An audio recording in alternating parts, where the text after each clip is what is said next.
وأنذر الناس يوم يأتيهم العذاب فيقول الذين ظلموا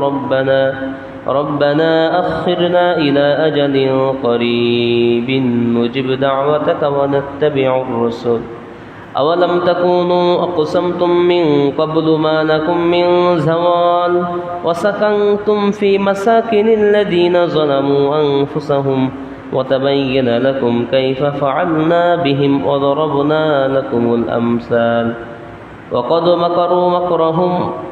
وعند الله مكرهم وإن كان مكرهم لتزول منه الجبال فلا تحسبن الله مخلف وعده رسله إن الله عزيز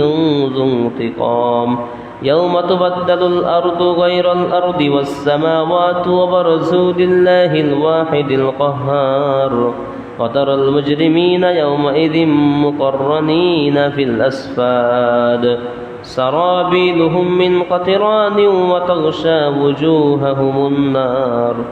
ليجزي الله كل نفس ما كسبت إن الله سريع الحساب هذا بلاغ للناس ولينذروا به وليعلموا أنما هو إله واحد وليذكر أولو الألباب সূরা ইব্রাহিমের শেষ আয়াত 52 পর্যন্ত বলা হচ্ছে ওয়াংযিরিন নাসা ইয়াওমা ইয়াতিহিমুল আযাব,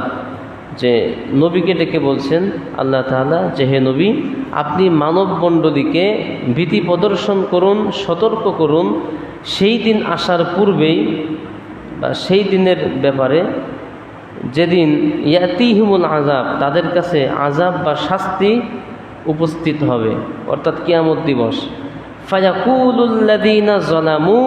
জালেমরা সেদিন বলবে রব্বানা আখিরনা, যে হে আমাদের প্রতিপালক, আপনি আমাদেরকে ইলা আজালিন করিব, নিকটবর্তী কিছু সময়, কিছু কাল আপনি আমাদেরকে সময় দিন। কিয়ামত যখন শুরু হয়ে যাবে